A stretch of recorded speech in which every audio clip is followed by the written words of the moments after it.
البدع والأهواء، أهل البدع العقائدية وأهل البدع السياسية.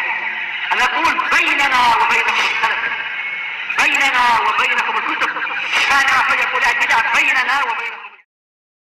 Hadis yang ketiga kan? Oh, bukan. Oh, tayyib, kita belum selesai tentang masalah hadis Abi Hurairah, hadis yang pertama itu. Kita masuk kepada kalimat yang kedua, yaitu apa? Dalam lafaz yang lain, idza batatil mar'atu hajiratan firasya zaujiha, apabila seorang wanita itu bermalam dalam keadaan dia menjauh atau meninggalkan, hajaro artinya taroka, meninggalkan tempat tidur suaminya, la'anat hal malaikatu hatta tusbih, para malaikat akan melaknatnya sampai di waktu pagi. Tentunya yang dimaksudkan adalah apa? Sebagaimana dijelaskan dalam lafaz-lafaz yang lain itu. Maksudnya adalah dalam keadaan dia tidak mau mendatangi suaminya padahal suaminya menginginkannya. Adapun kalau suaminya sendiri rela, nggak apa-apa, karena di atas panas nggak apa, tidur di bawah barangkali lebih sejuk, barangkali lantainya, itu terserah. Bukan sesuatu karena apa, suatu kemarahan, bukan pula karena suatu bengang dan sebagainya. Ketika suaminya rela itu tidak apa-apa, tapi kalau suaminya tidak rela maka tidak boleh. Baik, inilah yang dimaksud bahwasanya para malaikat melaknatnya ketika apa? Dalam keadaan suaminya marah pada dia. Atas apa? Atas ketidakrelaan dia tadi. Baik, dan tentunya ini masih dibatasi dengan hadis-hadis yang lain. Kalau ternyata suaminya adalah tukang pukul sehingga istrinya selalu merasa terancam, maka tentunya boleh seseorang itu menghindar dari bahaya. Baik. Atau boleh jadi apa? Suaminya itu terlalu sering mimpi. Kalau mimpi langsung apa, merasa dirinya sebagai apa itu, petinju barangkali. Akhirnya tanpa sadar istrinya dipukuli dalam mimpi itu. Padahal dia merasa sedang memukuli Mike Tyson, ternyata istrinya yang kena. Setiap malam gitu, jelas istrinya takut kalau mau tidur dengan suaminya. Ya kalau dia terpaksa apa tidur di samping tapi apa di bawah, atau kalau dia mampu tangan suaminya diikat. Tapi apa jelas itu perlu kerjasama. Baik.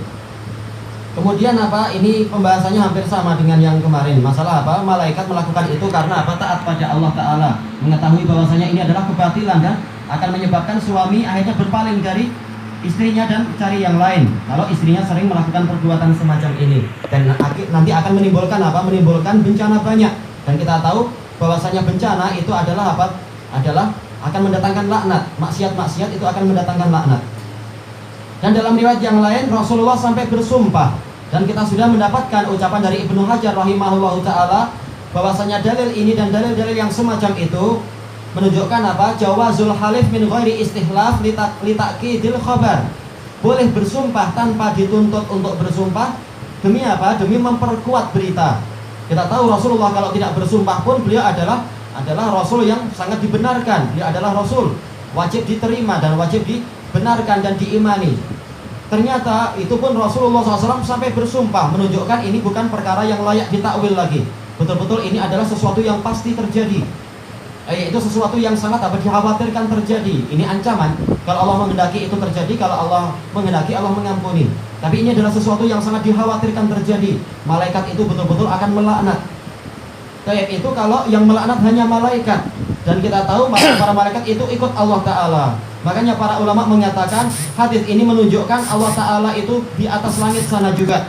Kenapa? Di sini polanya adalah pola mufrad. Kana alladzi fis sama' sakhiton 'alaiha. Zat yang ada di langit sana akan marah kepada wanita ini. Ini sebagian ulama mengatakan ini dalil apa? Dalil ketinggian Allah Ta'ala di atas langit. Bahwasanya Allah tidak di mana-mana tapi di atas langit. Lalu yang betul yang marah itu malaikat atau Allah? Kita katakan semuanya sesuai dengan dalil yang ada. Allah yang murka dan malaikat ikut apa? Ikut murka terhadap orang yang durhaka ini tadi.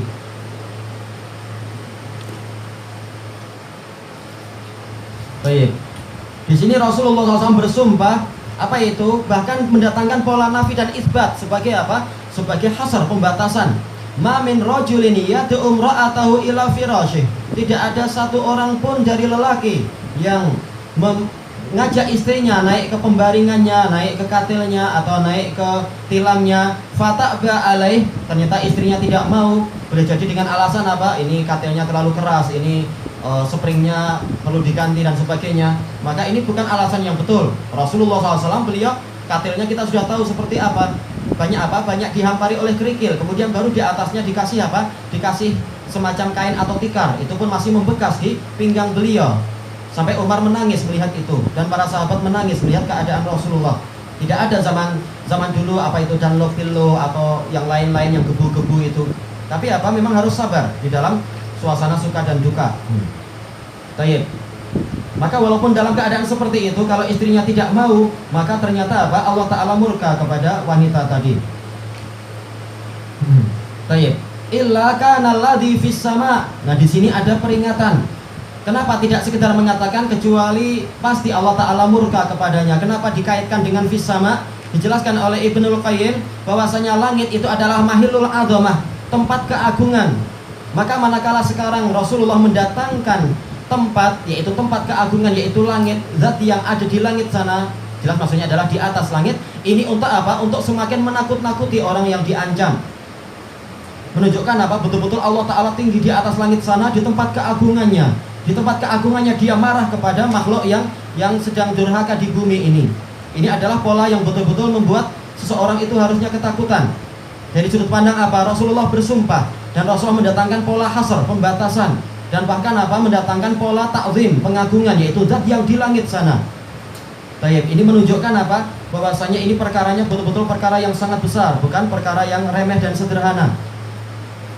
Tayyib. Kemudian disebutkan di sini apa? Sakhiton 'alaiha hatta yarda anha, sampai suaminya itu ridho. Ini menunjukkan apa? Sangat ditekankan dan sangat digalakkan seorang istri itu berusaha mencari ridho suaminya. Bukan berarti oh ini syirik lah, harusnya mencari ridho Allah saja. Bukan itu maksudnya. Tetapi apa? Ini sebagaimana di dalam pembahasan wallahu wa rasuluhu ahaqqu ayyurduh. Padahal Allah dan Rasulnya lebih berhak untuk dicari keridhoannya. Apakah ini berarti syirik? Cari keridhaan Allah dan Rasul, bukan itu maksudnya. Tapi maksudnya adalah apa? Tidak layak seorang, kalau dalam hadis tadi, tidak layak manusia itu membuat apa? Rasul itu bengang. Tidak layak manusia itu membuat Rasul marah. Bahkan apa? Harus berusaha agar Rasul itu gembira. Inilah yang dimaksudkan, bukan masalah kesyirikan sekarang. Maka seperti itu pula yang disyariatkan di sini, hendaknya istri berusaha agar suaminya itu gembira, suaminya terhibur, suaminya bahagia, sehingga tidak perlu apa? Suaminya cari-cari yang lain dan sebagainya. Karena kalau sampai suami cari-cari yang lain, akan timbul sekian banyak fitnah dan kerumitan nanti. Dan dari hadis ini pula kita mendapatkan faidah tentang pengawasan Allah Ta'ala. Walaupun dia tinggi di atas langit sana, walaupun kejadiannya di dalam bilik yang boleh jadi tetangga tidak tahu, ternyata yang di atas langit tahu kejadian itu. Menunjukkan apa? Allah Ta'ala mengawasi walaupun orang itu sudah ada di tempat yang sangat rahasia dan tersembunyi, dan pintu sudah tertutup. Demikian pula apa? Di kegelapan malam. Demikian pula apa? Lampunya sudah dimatikan. Ternyata Allah tahu apa yang terjadi di dalam bilik masing-masing orang. Allahul musta'an. Baik. Jadi intinya apa yang diinginkan oleh Imam An-Nawawi di sini adalah menunjukkan bahwasanya Rasulullah SAW dengan sekian banyak penguat, beliau ingin mengingatkan pada para wanita tentang besarnya hak suami. Baik. Ilahuna wallahu a'lam.